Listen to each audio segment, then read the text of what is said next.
was unbelievably hot and dry the summer before last. The experts said we smashed records set just a year earlier. That winter. The mountains out west didn't get any snowfall. Nothing. And the spring rains never came in the Midwest. By June, farmers were saying the country's corn, wheat, and soybean crops would be a total loss. And barge traffic was halted as major rivers started to run dry. Food prices skyrocketed, and the government began rationing everything. Then the riots started. Money became practically worthless. Not long after that, the Saudis and the other producers cut off all oil shipments to the U.S. And in a few days, gas stations closed, power grids went down, and the water quit running. Then the government collapsed, and with it, any kind of law and order. The army couldn't help. The soldiers went home to be with their families. And in a few days, the great die-off began. Within 6 weeks, almost everybody's dead. From either starvation, murder, or suicide. It's been months now, and I know it can't last much longer, so I'm going out and looking for survivors.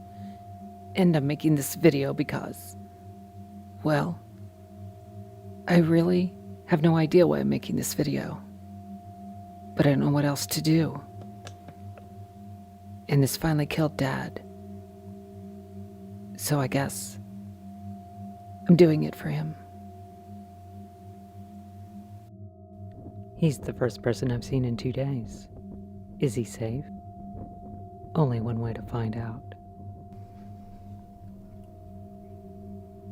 I remember one of the things that I heard a lot of at first was a lot of people yelling at each other. I'd walk through the neighborhood that first night, and I couldn't believe all the people that were fighting. Maybe that was just how they were dealing with all the stress. They've been holding it inside. And the power went out and the dam just broke, I guess.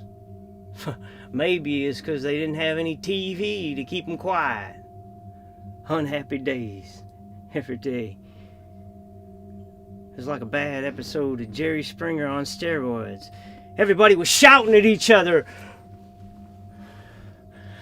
Up and down the block, from the first house to the last house on the left, even on the right. Kids were crying. It got weird. That only lasted a few days. Then it got bad. It got real bad. Yeah, guess about 4 or 5 days in. I don't know about where you lived, but in my neighborhood, about that time, I started hearing a lot of gunshots. And I learned pretty damn quickly which ones I had to worry about, which ones were just some poor guy calling it quits.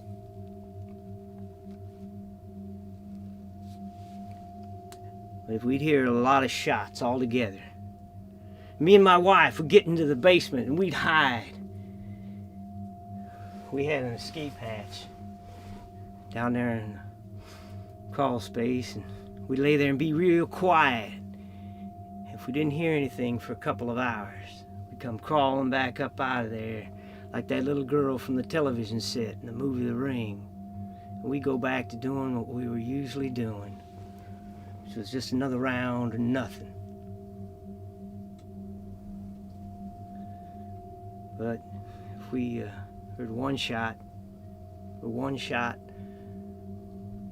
followed by a second or a third, we wouldn't get too worried. Because guns aren't the quietest way to kill yourself. But who cares?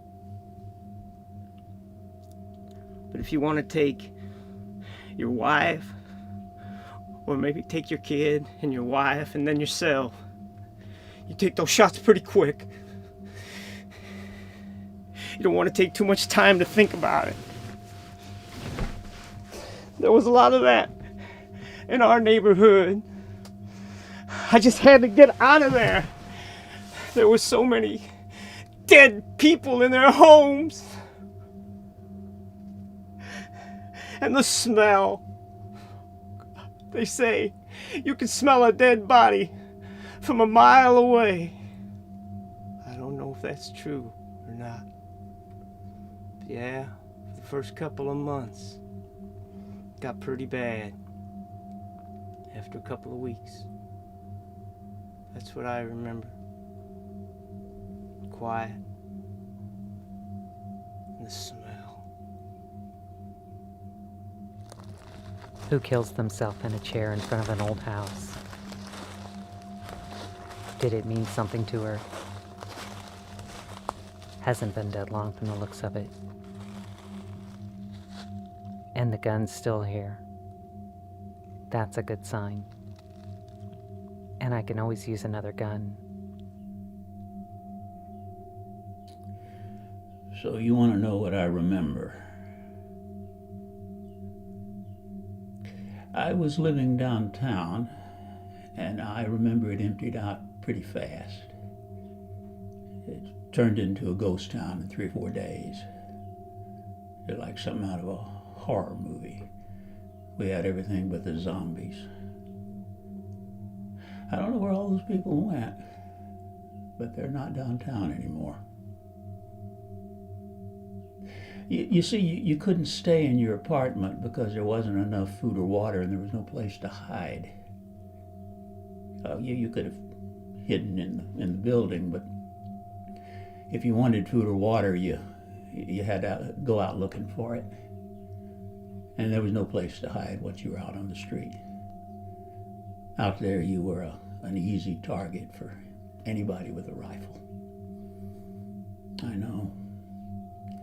Because the first time I went out, on about the 3rd day, I guess it was, because at first the soldiers drove up and down the streets and used loudspeakers to tell everybody to stay inside. And anyway, on about the 3rd day, I had to find something to eat. And somebody took a shot at me.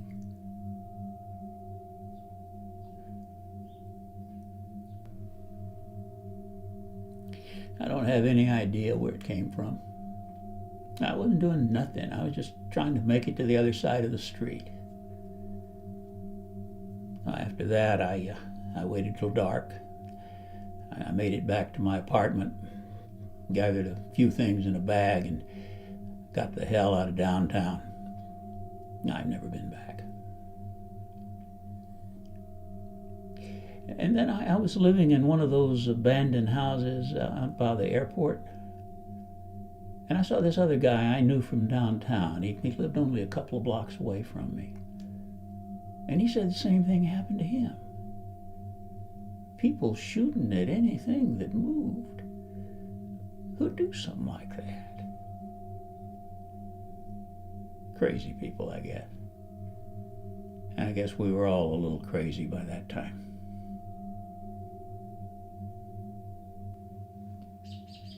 You think you might have some time to spend here with me? And not that I can make you stay or anything, but it gets really lonely. Yeah, I bet everybody tells you that. When I was living downtown, I was so happy to be all by myself. Now I just wish I had somebody to talk to every once in a while.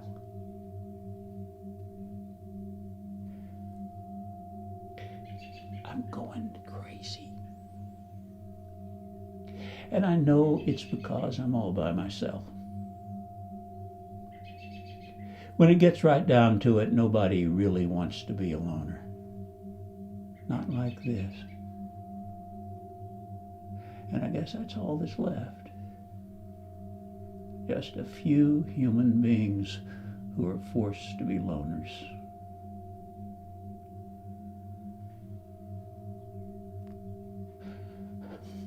But it would really be nice if you could stick around a while, a couple of hours maybe. Or I could go with you. I could help you find people to talk to. And I could tell you about some more of the stuff I've seen.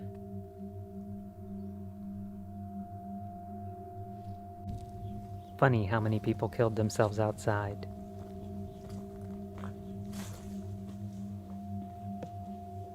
Lots of people used guns, but more used pills. And lots of people found out that not all pills are painless and just make you go to sleep. But this guy looks lucky enough. No vomit all over his beard and shirt. Looks like he went pretty quick.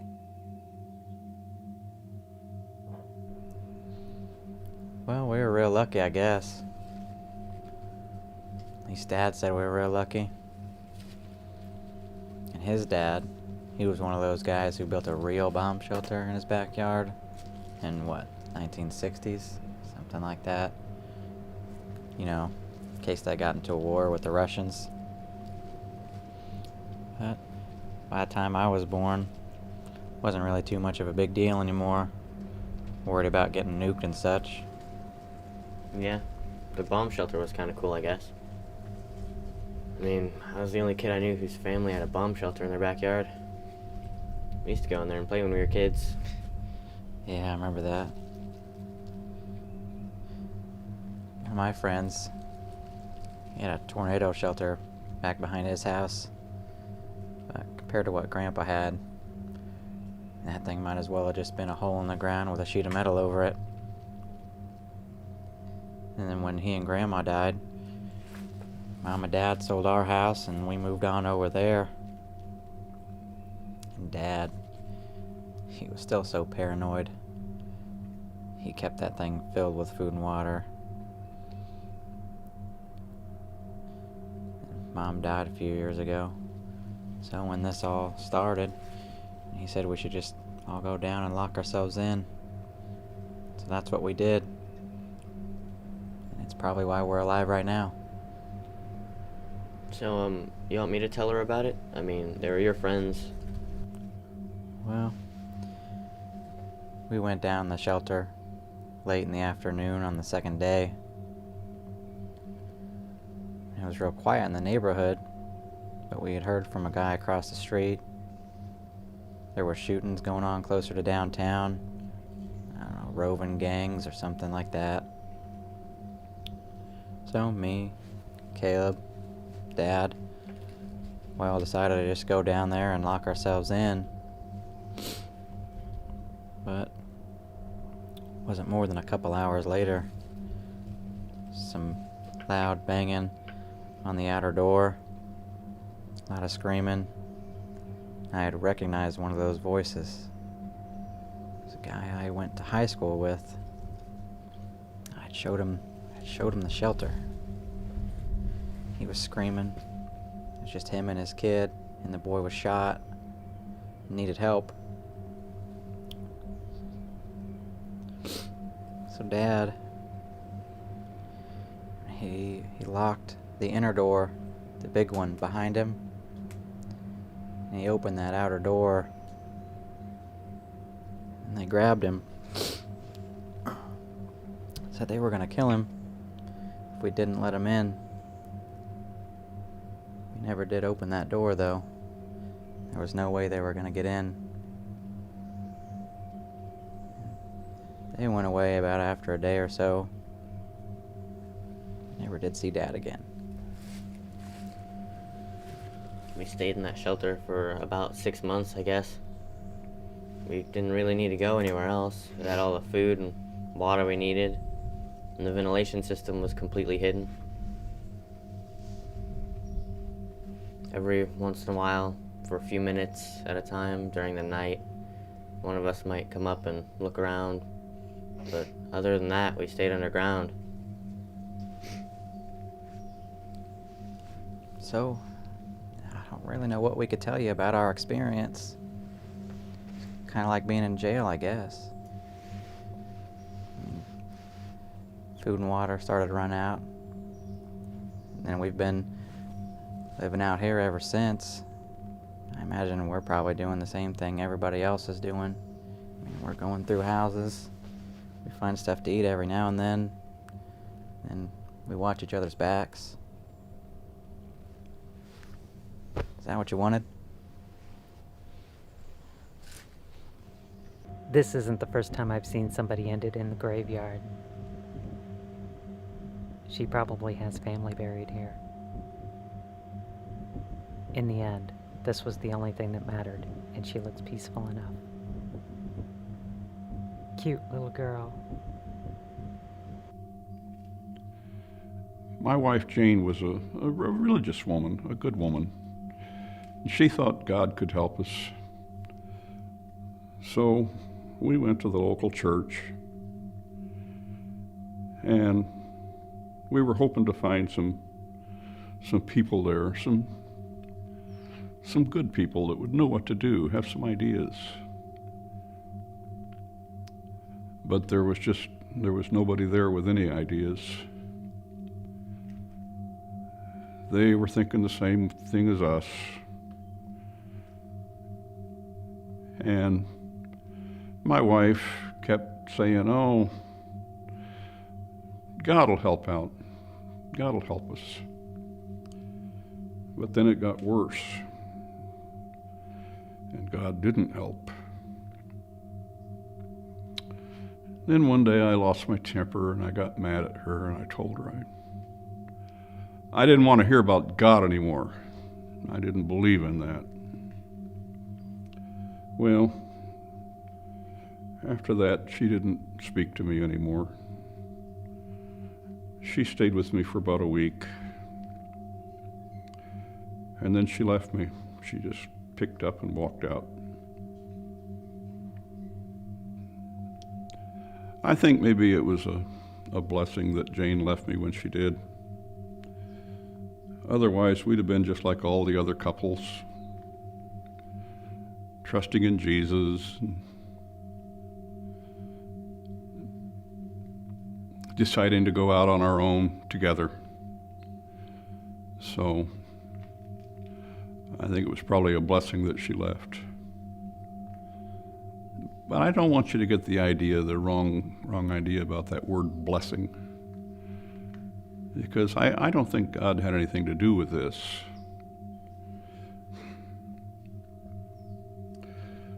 I think that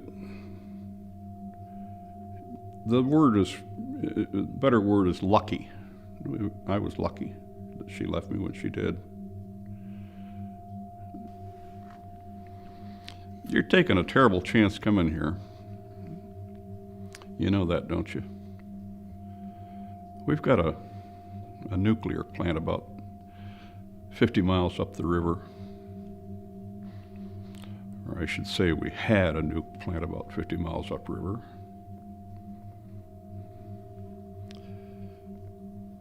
Then the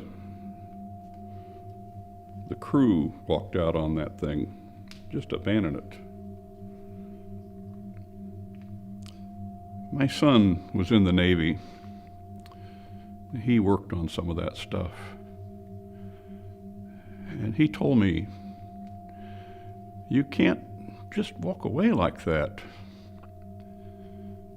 You got to cool them down slowly over a period of weeks and months. If you don't, they'll explode. They'll kill everybody around, everything. They said there was an explosion up there. I didn't hear it here. But then people started coming down from up the river, and they didn't look good. They were puking and sick and everything. I'm not feeling too good myself. I've been puking when I'm trying to eat. But you should get out of here. It's not safe here.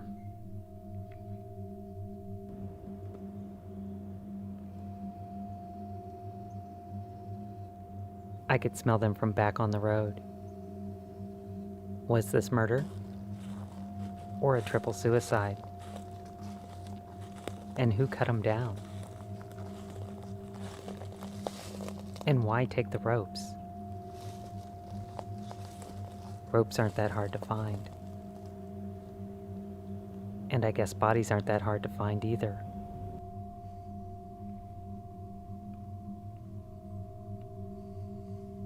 I can say whatever I want here, right? Of course I can.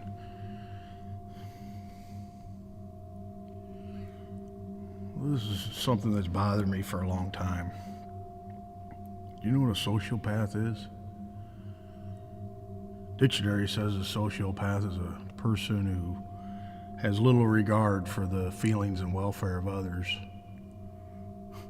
My dad, a longtime old school Democrat, used to joke and say that a sociopath was just a conservative's conservative. You know what I think? I think it was a bunch of sociopaths who got us into this mess. Politicians and rich or famous people that knew that it was coming and could have made a real difference. I mean, if you're middle class, what are you going to do? Just drive a hybrid? If you're some poor redneck, you're just ignorant. Probably a little stupid. But what about all the congressmen and the scientists and the Hollywood types? They could have made some real noise. Yeah, it might have hit them in the wallet, cost them their jobs, but look at what was at stake, the whole fucking world.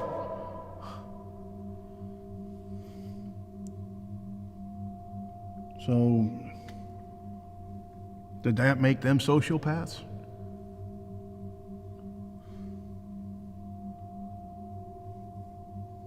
Are you still rolling? I had a friend who was married to an alcoholic. You ever been close to one? Sheila was okay as long as she had a few drinks in her. She was what you'd call a high-functioning alkie. As long as there's booze around, she was fine. You get her drunk, which took quite a bit, or make her dry out, she was a completely different person. Unpredictable. Almost dangerous, really. Well, at first, when this all started, she was okay at first. I mean, they had a lot of booze around. As long as she was high, she could deal with it. Maybe better than most. The booze wasn't going to last forever. I guess my friend figured that out pretty early. So he killed her.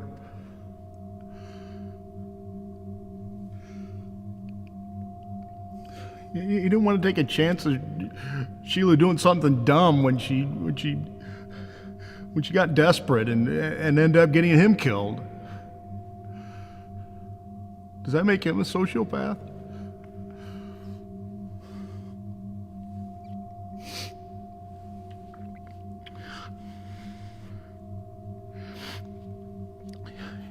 You know that prison between here and Simonville?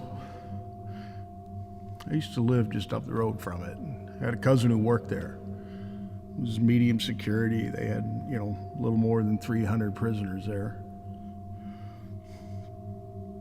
No real bad guys. I mean, just a bunch of dudes who got busted for drugs and burglaries, minor stuff, I guess.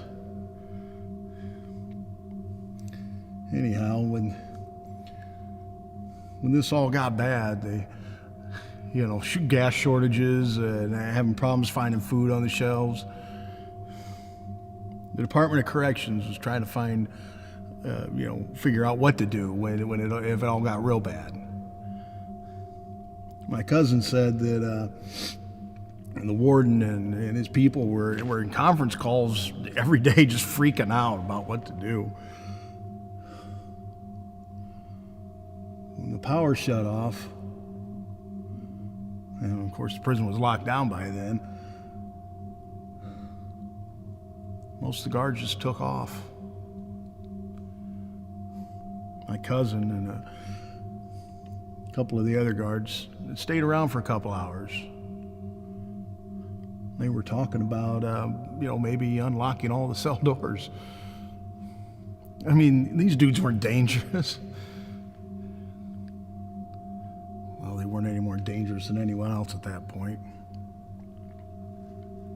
In the end, my cousin and his buddies just took off too. They figured they didn't need the competition. Were they sociopaths?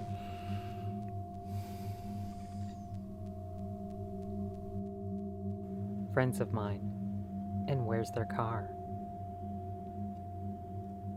It had a busted axle and hadn't moved out of that driveway in months.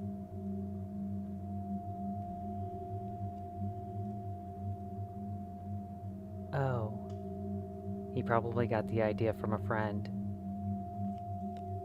Load the kids in the car late at night and tell them they're going on a trip.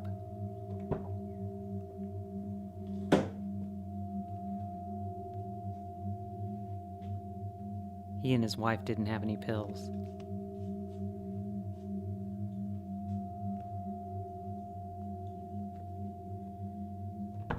But they had this old car and a vacuum cleaner hose.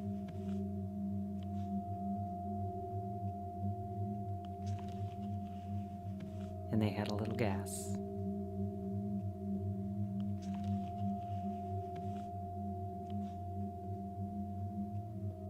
Movement behind one of those windows?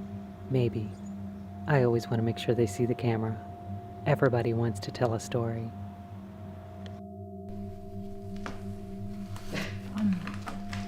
We worked at Mercy Hospital downtown. That's where we met. We were in the dispensary, not in the pharmacy, so we didn't have any drugs, but we had everything else, and we were right next to the pantry where they stored the foods.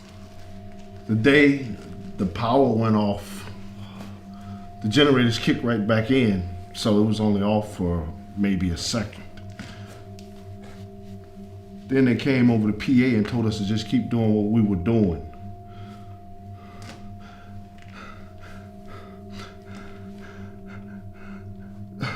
They had been working on it for a couple weeks, so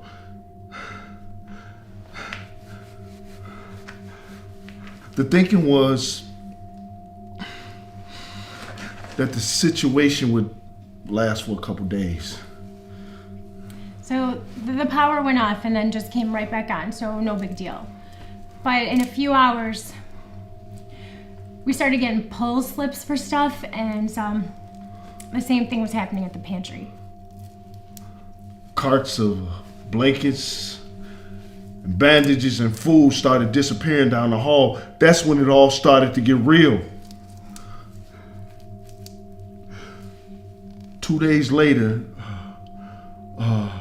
right around that time, 2 or 3 cops were there in the building, and we heard all this shooting. They said a couple guys that got in through one of the back doors and broke into the pharmacy, and the cops just blew them away. No warning, nothing. Just bam, bam. And it was dead right there on the floor.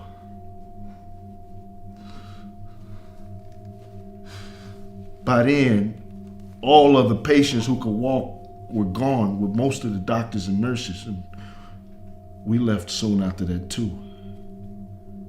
It was hopeless. And we weren't gonna stick around in a war zone, so we just went home. So what surprised both of us at first was how many people decided to just give up. Kill themselves. I guess that was most of them. We were all so used to living an easy life that we just couldn't deal with nothing, or maybe nothing easy anymore. If we couldn't buy it off a shelf, out of a pump, or have it served, delivered, and installed, and pay for it with a credit card, well then why go on? I mean, and not just a few people, but entire families. Our neighbor loaded the whole family into the car in the garage, and started the motor. They were good people. Like, We did stuff together. But in a way, it made it a lot easier for the rest of us. I mean, this less food means more for us. Less people eating the food. It means just more for us. At least at the beginning. Now it's harder to find, of course, but it got us over that hump. I still think a lot about the patients left behind at the hospital. I guess we both do. It wasn't right. What do you do with them? They couldn't walk. They had nowhere to go. One of the doctors said he and a nurse would stay until the end. I think he meant he'd stay until they were either dead or could do it on their own. He said it was how did he put it, the ethical thing to do? He and this nurse rigged an IV with something, and if they wanted to, all they had to do was unclip the tube. He said he'd continue making the rounds until everyone was gone. What's the difference? They do it, you do it, it's all the same, you're dead anyway. I hope he made it out of there. He was a good person, we liked him.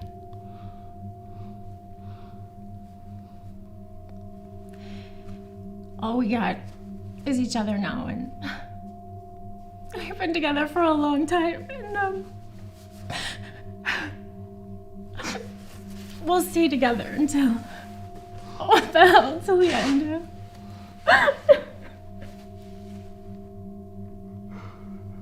Things will get better. Really. Really.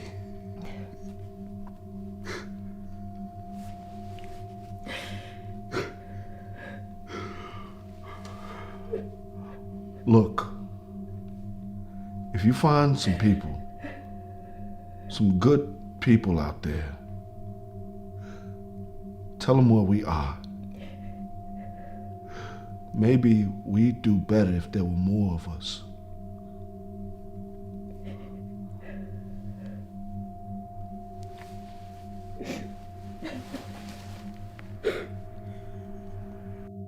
I don't like these warehouses. Nowhere to run.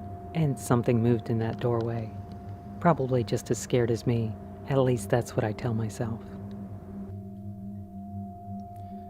Have you ever had a dream that repeats itself?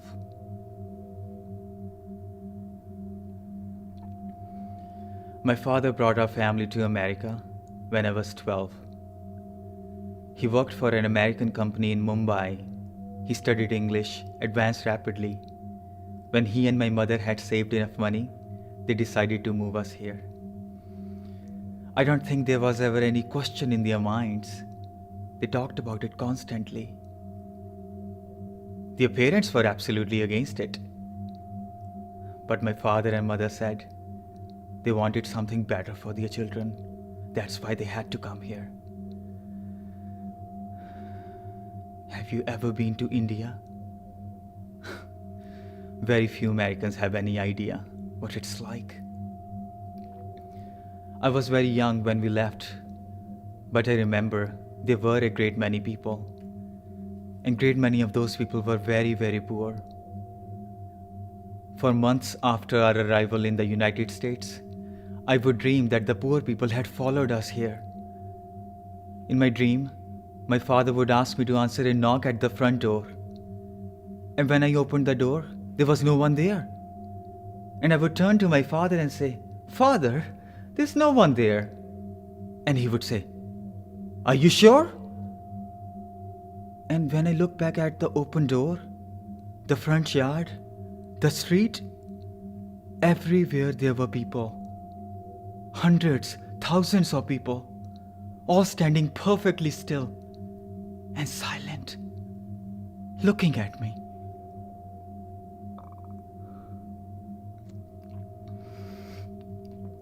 my father and mother said, Indians mostly don't like Americans. Didn't like Americans. They said their friends loved the idea of America, the American dream. But they thought Americans themselves were arrogant and greedy and lazy and ignorant and dangerous. I guess we proved them wrong, huh?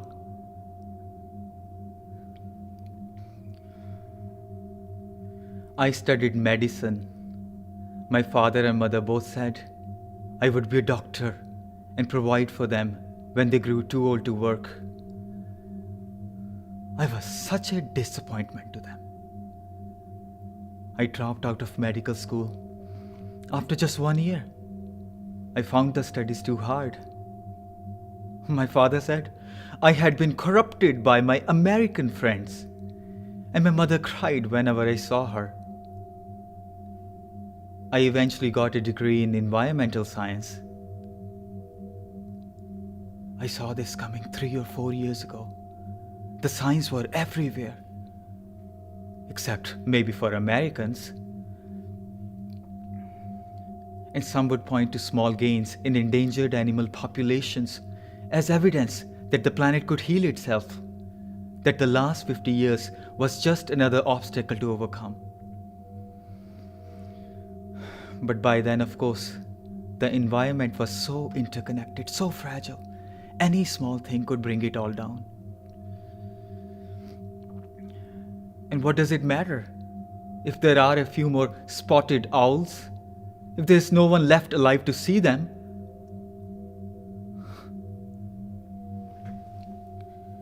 Lately, I've been having that dream again.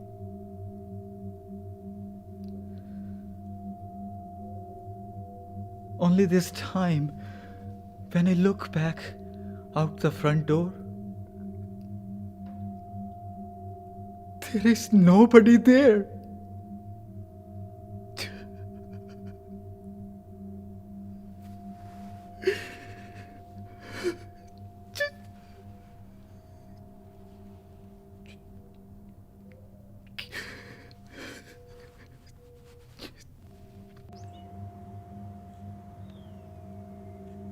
Saw a bunch of these on front doors around here. This is the place.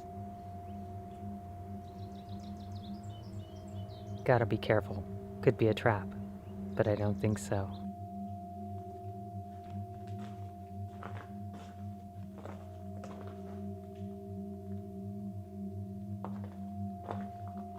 Heard a story a week after the collapse that they were having neighborhood suicide parties in the big cities.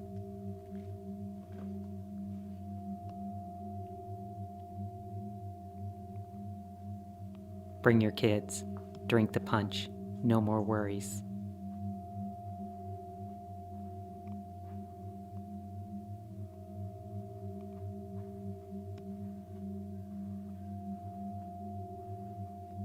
Then the idea took hold and it started happening everywhere.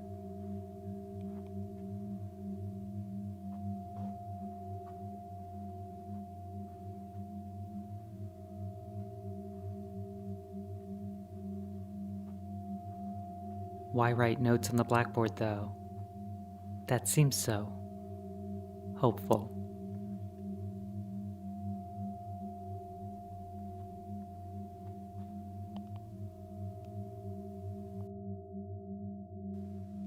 This guy isn't even trying to hide.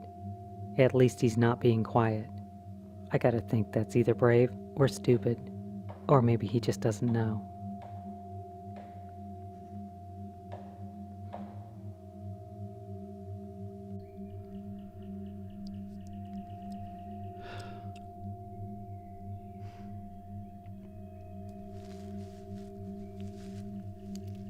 I have kids out there.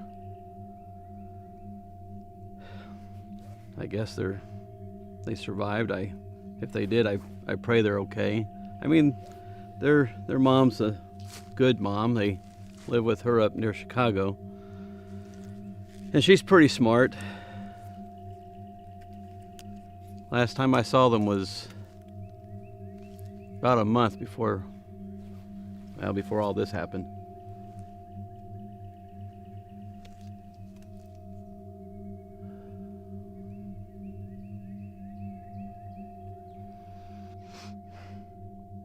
Before this, how many people have you interviewed so far? Do they all start this way? You know, before this happened. Well, before this happened, I knew a guy. We worked at the same mill. And he was some might call him a survivalist. I'd say he's more like a prepper. He seemed prepared. And he was always talking about this. I mean, if he wasn't quoting some scientist or science journal, he was referencing something from the Bible. He was always talking about this. This was coming. If anyone was going to make it, it'd be he and his family. Because he flew in Nam. He flew these scout planes over the treetops, real close, looking for Viet Cong. And about 3 years ago, he bought a float plane. You know, it's the plane that you can land on lakes and rivers. And he modified it. He put 2 big tanks in the back. So all there are just the 4 seats for his family and 2 great big tanks. He said he could fly 2,000 miles nonstop. In fact, he kept warning us. He said, when this happens, you're going to want to get 200 miles away from any road or they'll find you. You know, the funny thing, about 2 days before this happened, he just didn't show up for work.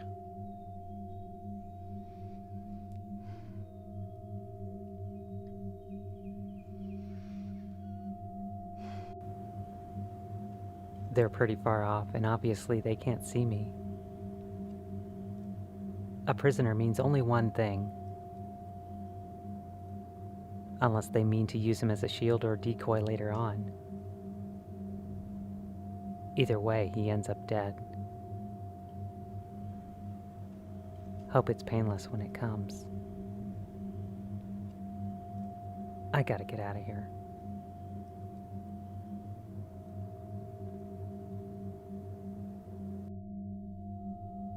Well, what I remember in the beginning was I was pissed off at everybody. You know, I'd been talking about this shit forever. Nobody paid attention to me. They said I was nuts. It's like this came as some big damn surprise to everybody. You know? All the damn lights went out. Ran out of food. Then the gangs, murders. Hell, suicides. Suicides were bad. It's like they didn't have a clue a week before this shit started. Did they really think this shit was gonna last forever? Hell, the damn nightly news. Do you really think they were gonna tell you the truth and risk pissing off their advertisers? And how damn dumb you gotta be to buy a politician's bullshit? You think they were gonna go out on a limb? Well, they got exactly what they deserve now. They're all behind their doors. As if they think that's gonna keep anybody out. Hell, it didn't keep me out. I found my way in. We're all screwed, you know? You, me, hell, the whole damn planet. You know, I used to think in the beginning there'd be just a few more of us to survive something like this. You know, not a lot of us, but at least a few more. Hell, I don't hear anybody coming through here anymore. Don't get me wrong, I don't go looking. But you know, there used to be at least a couple people wander through here. Now I don't hear anybody.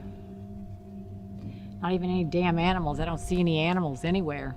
No damn dogs, no rabbits. Hell, the only thing I even hear is the birds. It's just so damn quiet. You know, I try not to talk to myself because they say that's a sign you're going nuts, right? But I just really miss having somebody to talk to. You know, I used to tell my husband. Yeah, I was married when this shit all started.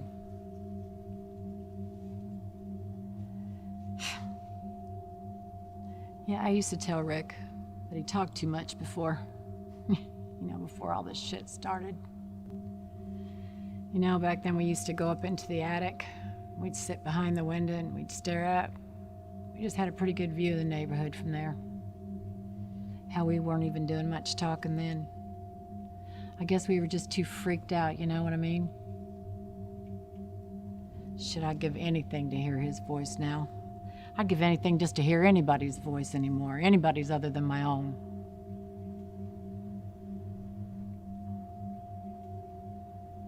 Yeah, I know you didn't ask, but I'll tell you anyway.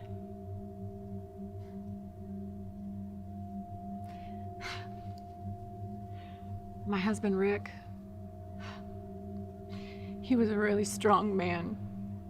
Hell, he'd been a cop, for God's sakes. He was supposed to protect me. He was supposed to keep me safe. He used to tell me in the beginning, hey, everything's gonna be okay, honey. Power's gonna come back on and take a little bit to get everything straightened out. It's gonna be just fine. It's all gonna work out. Well, it didn't.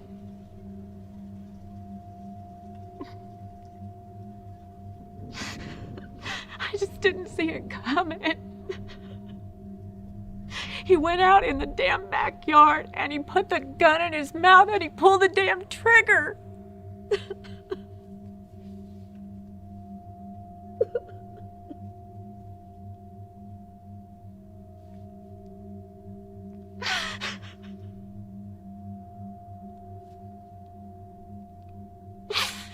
I just don't think any of us have much longer to go.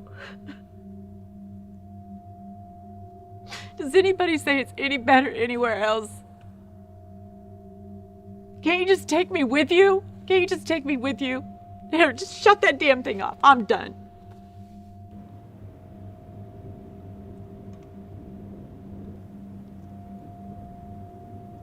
What happened here? I wonder if they knew each other. Who shot first? Who took the guns? How come the birds haven't eaten the bodies? Maybe one of these guys ran out of gas and the other guy didn't want to give up his car. Makes as much sense as anything, I guess. I wonder why I care. You sure you're by yourself? I don't see nobody. But I swear to God, if you're lying to us, I will slit your throat. Okay. Let's do this. I don't really know what I'm supposed to tell you. I can tell you I don't like you being here. I guess I do okay for myself. Well, me and him, we've done all right, I guess. When this first started, it was like 12 of us, I guess, I'm sure. It was 12.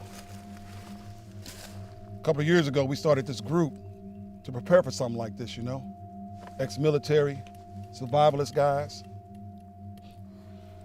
We used to get together on the weekends and talk strategy, plan for different scenarios.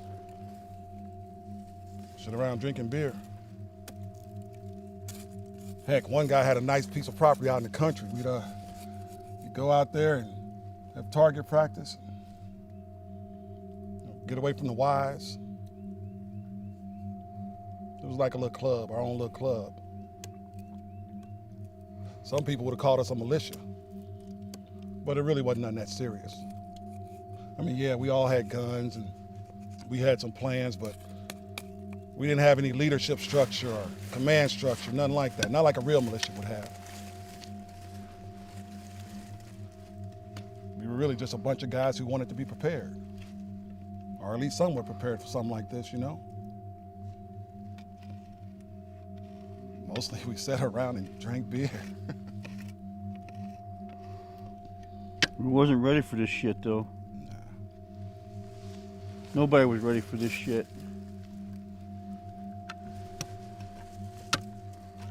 See, some of us had families, and I remember when it started looking like something bad was going to happen, we all started calling each other up and getting our shit together.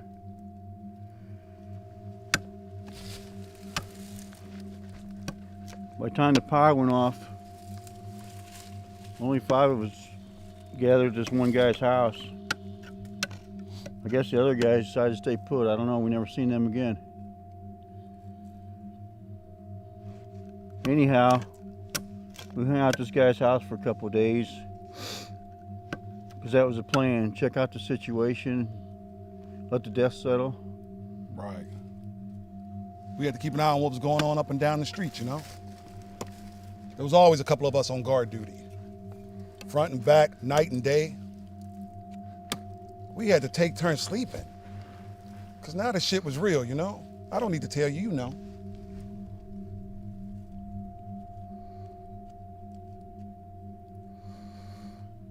So we had to kill some people. A few.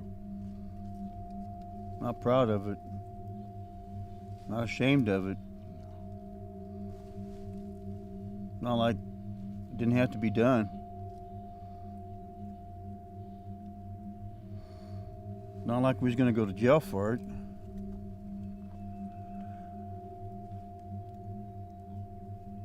Twice there's these guys going door to door looking for food. They look bad. They all had guns. They looked like dudes that wasn't gonna take no for an answer. Know what I'm saying? So we took them out. We took them out. After we shot them, we drug them inside to make sure they were dead. And at night, we put the bodies in the neighbor's basement. That was bad. We talked about it beforehand though. Guys come to the door, showing guns. We was gonna take them out from the corners of the house. There was just one time we didn't follow the plan. Somebody opened the door on these 2 kids. Could have been no more than 10 or 11. They lit him up, took out little Jim and Johnson in the living room. Me and him was working the corners that day. So we shot those little bastards. We blew their fucking heads off like we should have done when they first came to the door. Since then, we don't trust or take chances on nobody. We didn't hang around too long after that either. No, we gathered up everything that we could carry. Been living off the land ever since. Now, I don't eat so well, so that's what I think about most of the time. I can't get nothing to grow. I used to have a garden out back behind the house, and I was pretty good. I grew all kinds of stuff. We had corn and potatoes and some lettuce and peas and carrots. Oh, hell, any idiot can grow carrots, and now I can't grow anything.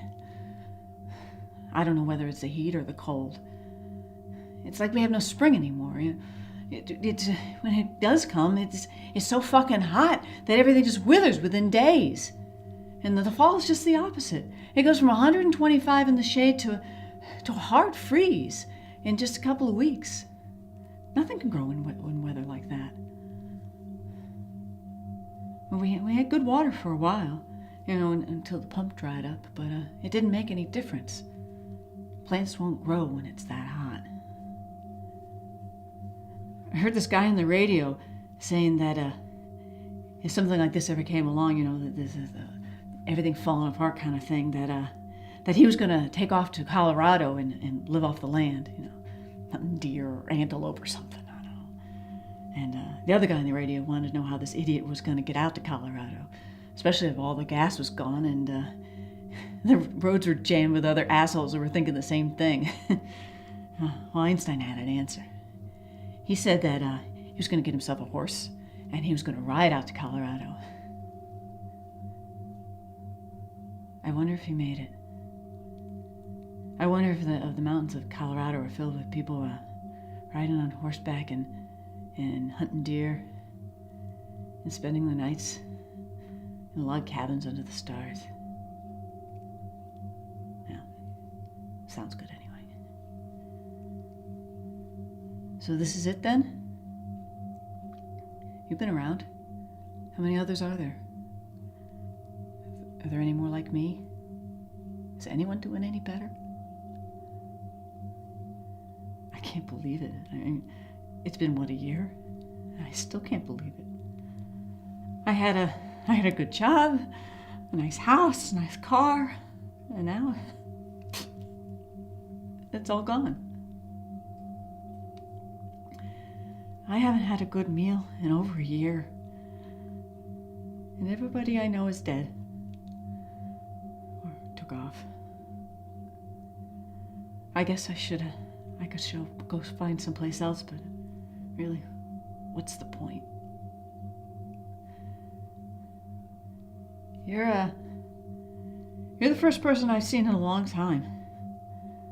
And the only reason why I came out of hiding when I saw you coming down the road is because you had that camera and not a gun. A few months ago, I saw a couple people coming down the road, and they looked pretty scary. And they had some prisoners with them, you know, people with their hands tied behind their backs.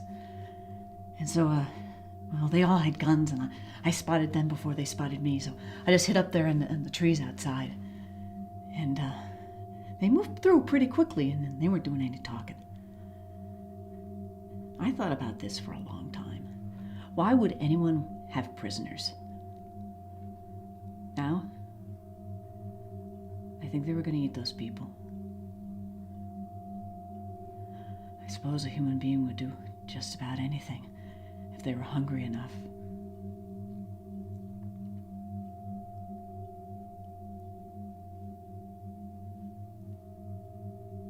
I'm pretty far off the beaten path here.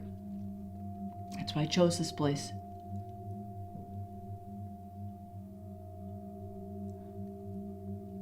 I still can't believe that this is how we end. I've already decided that I'm gonna kill myself if it doesn't get any better pretty soon. I mean, I'm gonna die anyway, right? So, what's the difference? Yeah, I got a gun. We kept it in the house for burglars. But I only have a few bullets. None to fend off a gang or anything, but I'd shoot myself if I thought they were going to take me prisoner.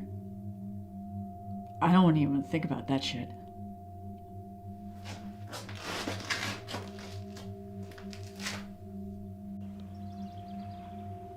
I know these people, and they wouldn't leave the front door open.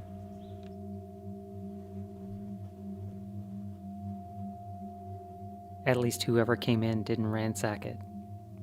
Smells pretty bad, though. I know what comes next.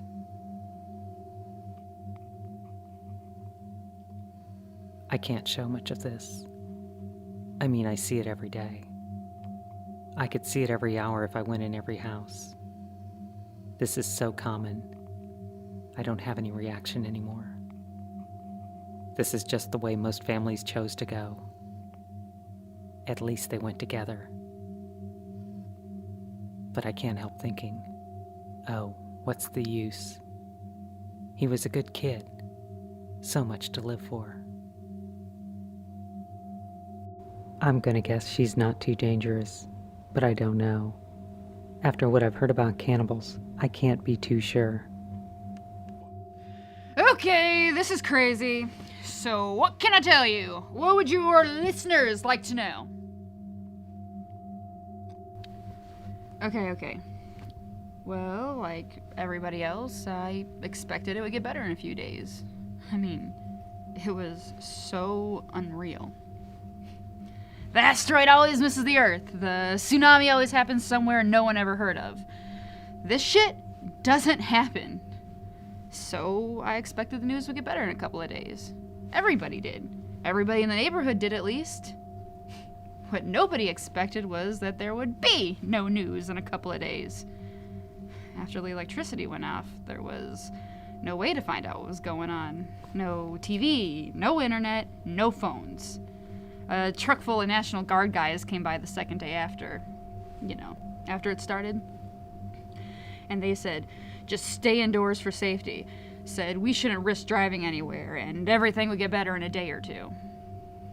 But that was really the only contact we had with the outside world. That was the only thing we heard from the outside world.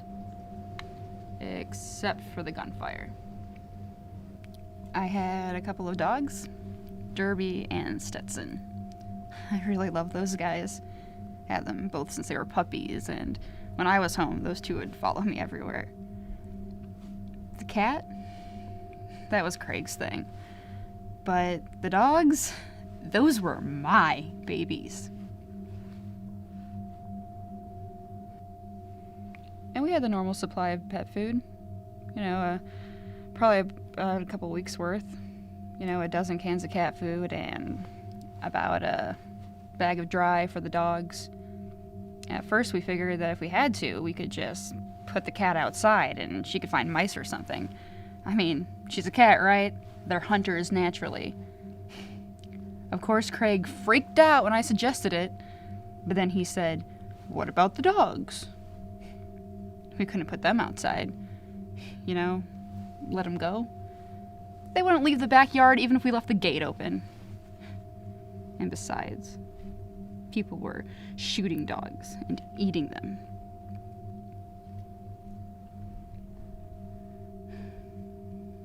In the end, we killed all of them.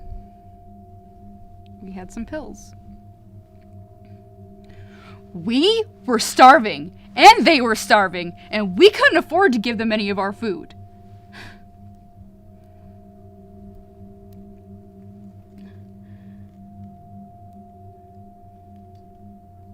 I spent a lot of time thinking about it, before and after, but I guess it affected Craig a lot more than me. He was always real sensitive that way. He killed himself a few days later. I read somewhere once that they could predict who could survive a plane crash. You know, one where the plane hits the runway and some people get out alive before it all goes up in flames. The survivors were the ones who would almost go into a trance and ignore everything and everyone else and climb over seats, luggage, or other people to get to the exits. I think that's all that's left now. The people who were willing to ignore everyone else and do whatever it took to stay alive. I guess what I'm trying to say is, I don't think luck has anything to do with still being alive at this point.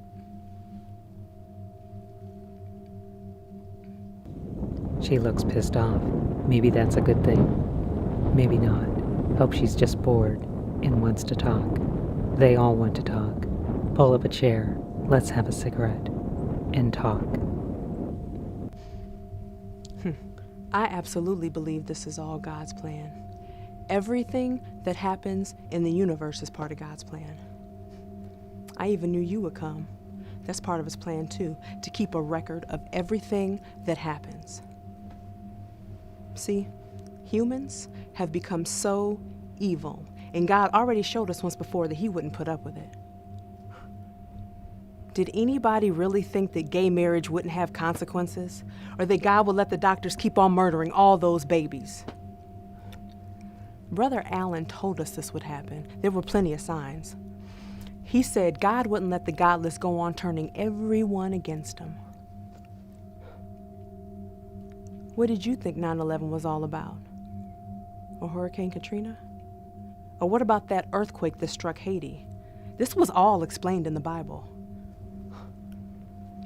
And our government, our godless government, knew this was about to happen. They're behind all of this. It's all in the book of Revelation, chapter 20.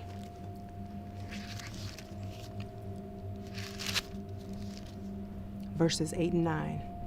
And will go out to deceive the nations which are in the four corners of the earth, Gog and Magog, to gather them together to battle, whose number is as the sand of the sea.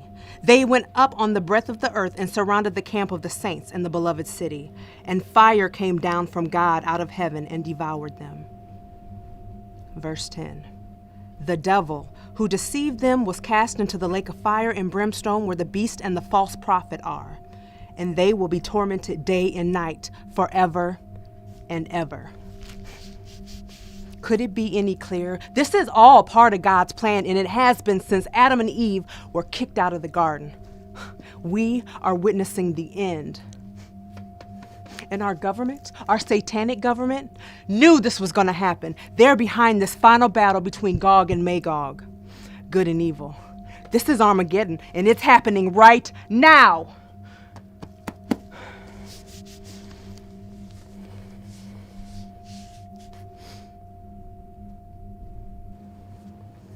That's why they bought up all the ammo.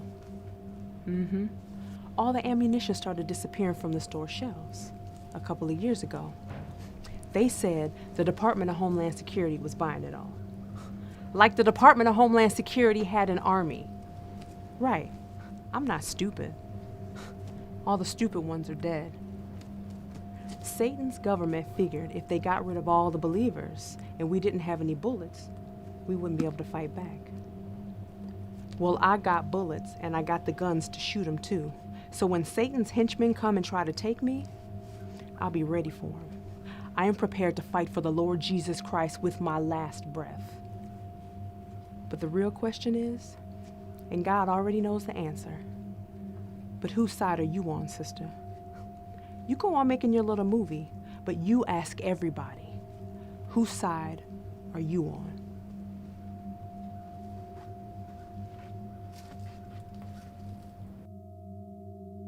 That one guy told me to stay away from big buildings.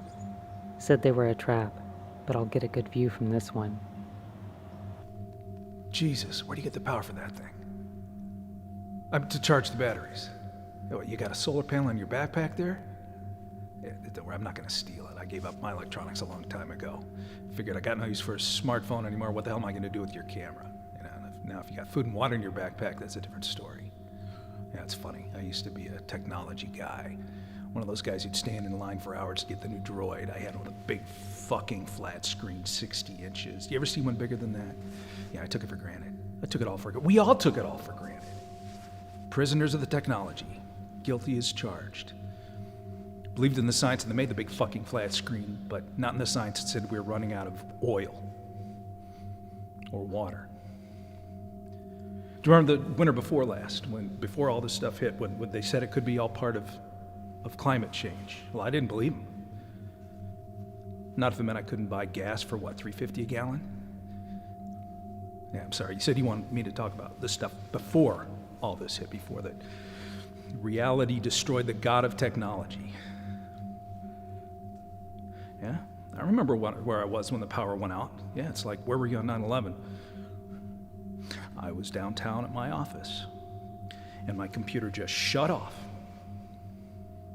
You know, our bosses kept telling us to come in, even though they said this was going to be happening for a couple weeks beforehand. But we kept coming in, because I worked at an insurance company. We had a lot of stuff to do. Then the power shut off.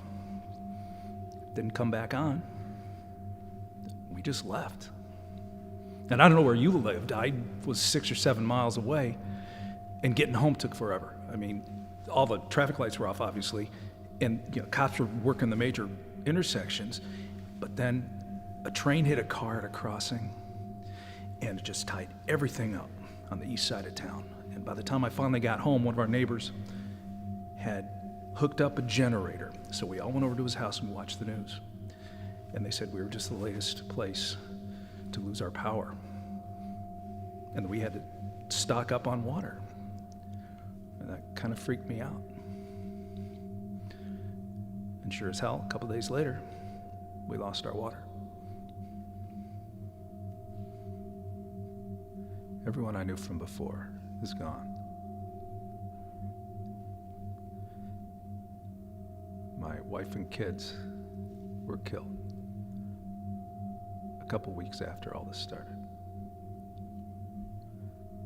We were staying in our basement, keeping all the lights out, trying to make it look like the house was deserted. Then we started running low on canned food. So we decided, my wife and I, that I ought to go scout around, see what's going on in the neighborhood. Because a lot of folks, right after this hit, they took off like in the first couple days. So I got that one day. And I wasn't gone for more than a couple minutes. And I heard the gunshots. And I ran back. And when I found them, they were all dead. Somebody killed my whole family over some soup and a couple of cans of beans.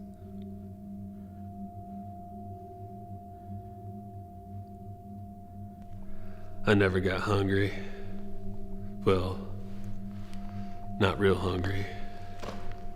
Sure, I missed a few meals at the beginning, but then I found the commander. He said he's a preacher, but really, he was just an ex-military guy. We all just called him the commander. Told us what to do. We didn't ask no questions. Told us where to find food and water. We found food and water. Thought he had a direct line with God, something like that. A lot of us thought he was a little nuts, but we didn't care, 'cause he took care of us. Simple as that. There's about 15 of us, I guess. We all worked as a team, and he was the team leader. You didn't like it? There's the door. You know what I mean? Some of the people, they did have a problem with a few of the things we did, but they didn't last very long. The rest of us, we stayed together for about 8 or 9 months, I guess. Because there are so many of us in the group, we could take chances an ordinary guy couldn't. For instance, strangers. Now, if you're all by yourself, just you and your buddy, or you and your wife and kids, we can't take no chances with strangers. You hide, and you wait till they go away. Or if you're lucky enough to have a gun, well, you just shoot them. And I know that sounds like shit, but you're still here, so you know what I'm talking about. I bet you did a lot of hiding yourself, 'cause you don't look like the shooting type. Since there are so many of us in the group, we didn't have to worry about strangers shooting us. Although that did happen a couple times. Finding a place to stay was never a problem. Goes back to that safety in numbers thing. If we found an area, you know, a neighborhood that hadn't been completely picked over yet, we'd just find a house and stay there for a while. And one day, we're all out scouting. We come across this old abandoned house that hadn't been broken into yet. So we did just that. And on the inside, up on the cupboard, there's all these peaches. Just like my mom used to make when I was a little boy. You know, homemade stuff. Not that store-bought crap from the supermarket. So I went to another house to grab a few things we might need. Come back 2 hours later, and everybody was dead. Even the commander. Somebody had poisoned those peaches. So now I'm real careful about what I eat and strangers.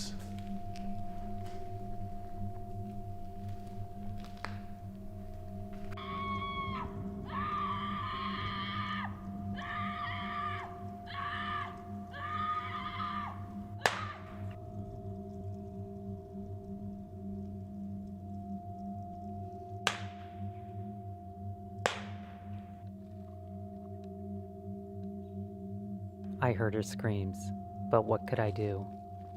Probably a house around here somewhere. Maybe they were out of food. Maybe he was just tired of trying to stay alive. Maybe it was just an old-fashioned fight between two people. I guess I'll never know.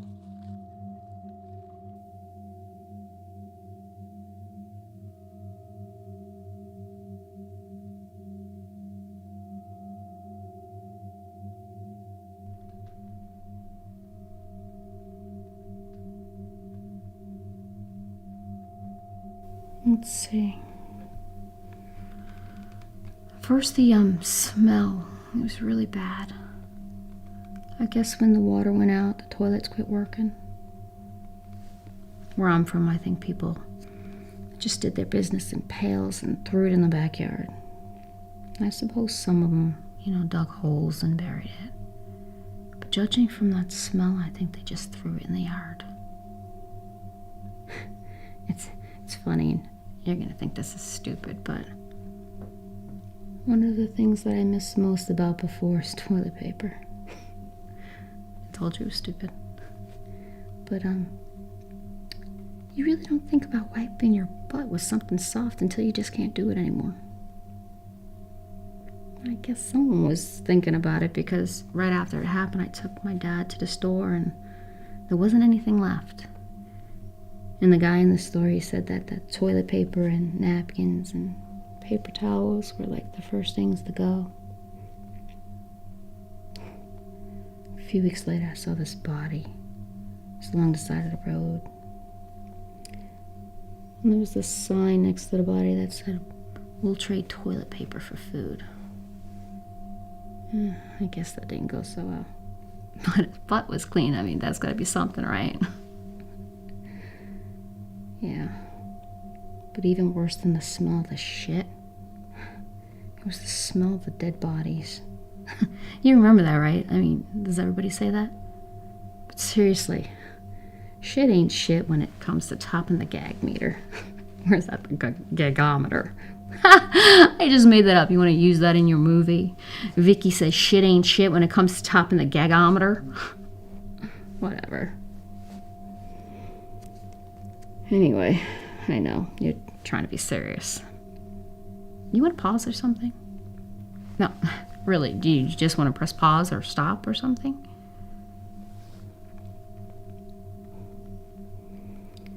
No. A lot of people were dying from starvation. And there were people like my parents. They just decided to end it themselves. What? Expected me to get all stupid when I talk about that? Whatever.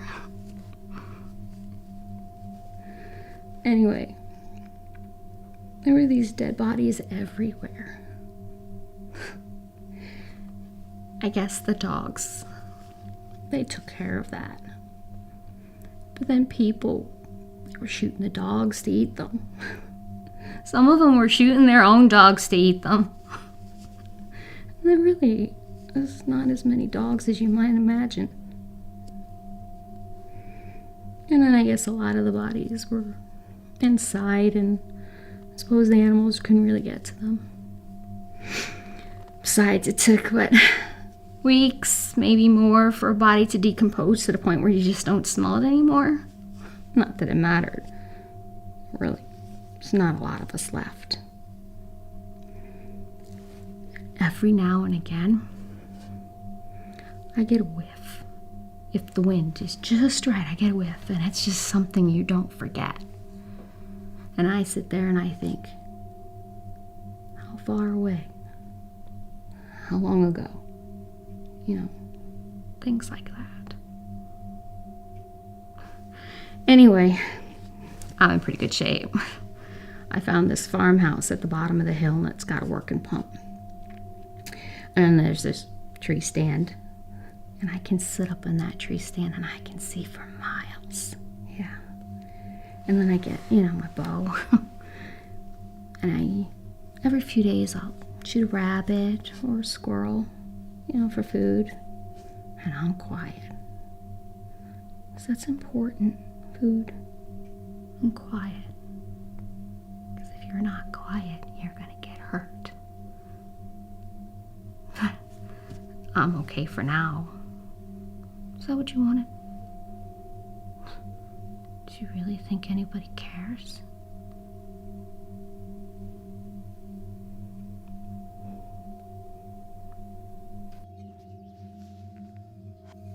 Look, bitch. Me and her have been on our own for quite a while now, and we don't want any trouble. We had enough of that in the beginning. At least I did. My ex warned me to stay away from strangers when all this got Told my started. old lady the same thing. Told her you couldn't trust strangers. Not with what was going on. On about the 4th day, I walked through the woods to downtown to find out what was happening. And this guy who lived across the street got into my house, raped my kid sister, and then killed her. Tell her what you told me. I saw him through the back window, and when he was leaving, I hit him in the head with a shovel. Knocked him out long enough to tie him up good. Tell him what you did next. Do it. I took it out, and I cut it off. He screamed, and his wife came out the front door, and I just stood there. Picked it up and threw it at her. She just ran back inside. He bled out in a couple minutes, and I just picked up my shit, and I left. So you seen many strangers? You ever see one like him? Ask him how he got so fat. I dare you. I ain't fat. You need to shut the fuck up. What? I ain't fat. I eat the same shit she does. We find food in people's houses. Then how come you're not getting all skinny like me? Go ahead, ask him. I dare you. It's because he eats things. Stuff. I'll starve before I eat that stuff. Whatever. So we met about a week after I took off. I saw him coming out of a house, and I figured he's by himself, and I knew I could outrun him if I had to. So I hid behind a tree. I waited till he went by, and I asked him if he was cool. You know, if it was safe. Yeah, she did not scare me. She's too small and skinny to scare me. She told me about killing that guy, though. That kind of bothered me at first. But I guess I would have done the same thing. We've done worse since. Shut up. Why? Who cares? Nobody's gonna see that thing. There's an internet out there anymore. Look, don't pay any attention to him. You don't need to know everything that we've done. We're not looking to get in trouble for anything.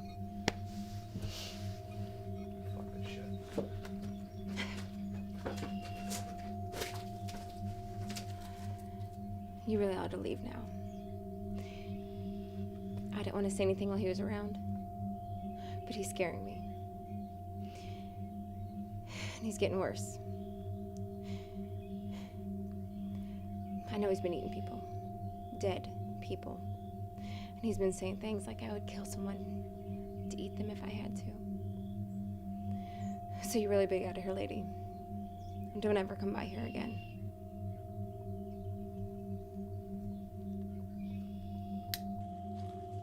From the looks of it, she died of exposure, and not that long ago either.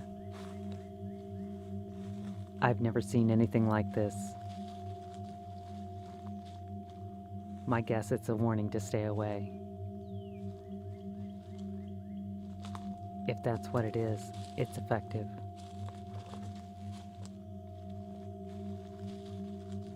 I know one thing for sure.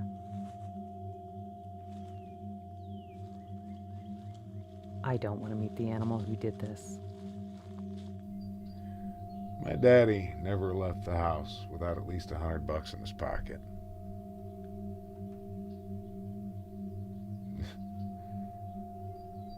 That's back, of course, when $100 could still buy something, you know?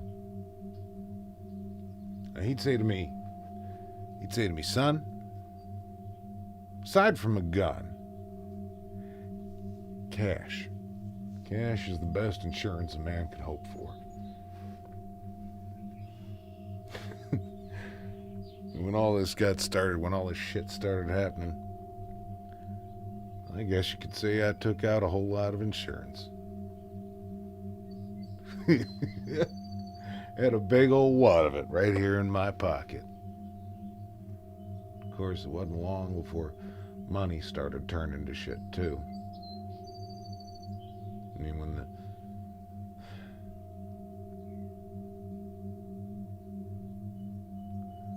power first went out, everyone started rushing down to the store and trying to stock up on everything that they could lay hands on. You know, stores took the money at first, but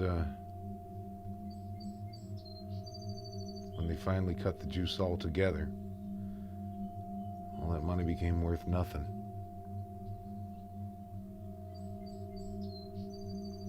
That's when this became the new currency. Right here. Take a look at this. I got everything you need right here. You got 38 caliber. You got a 38 Saturday night special. Pretty easy to come by. It's one of the few that you can still find around these neck of the woods. 38's right here. 44. Talk about some man-stopping power right there. Now, you probably got a shotgun?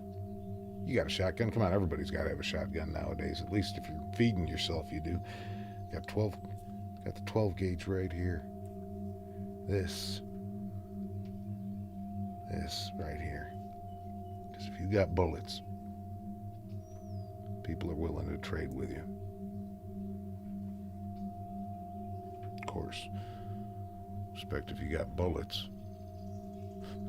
It's been my experience that folks are just as likely to try to kill you for them, too.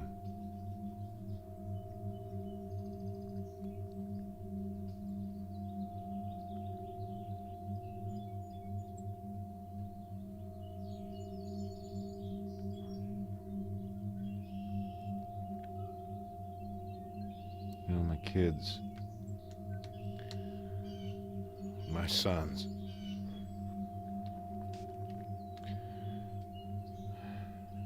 still pretty young. Lately, I just find myself thinking this is just so unfair. I always figured that if I was lucky, I'd die of old age. Maybe get the cancer and go that way if I wasn't so lucky.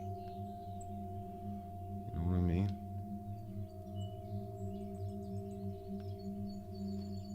My boys.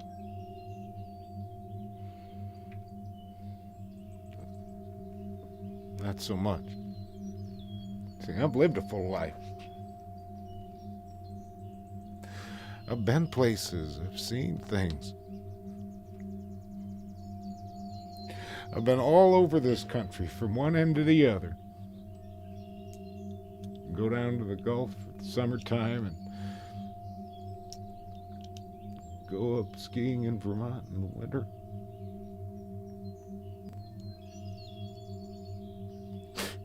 But they're never going to have that chance. They're never going to get a chance to grow up and get married. Have a couple little boys of their own.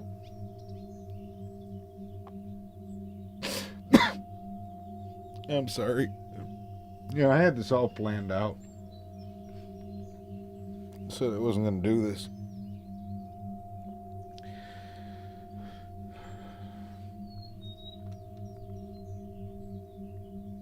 Julie,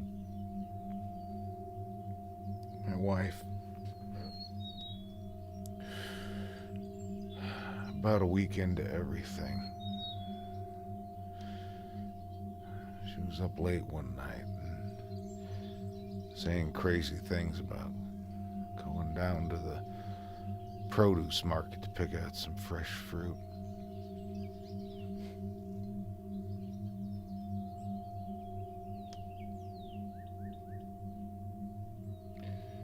Next morning, while I was out back, she snuck the kids into the pickup truck and then drove away.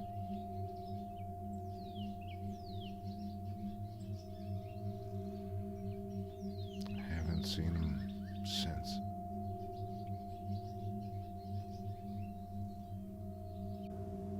Doubled back this way after seeing that woman in the tree. Did she get shot? What the hell?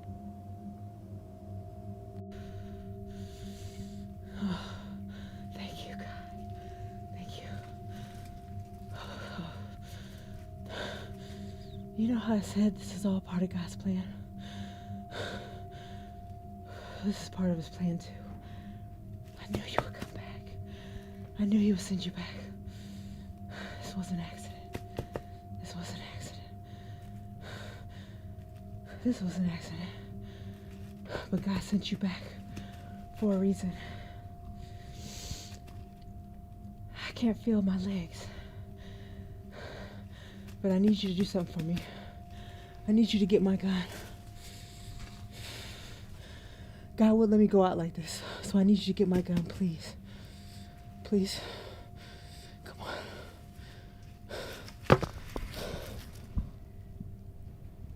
Oh, thank you.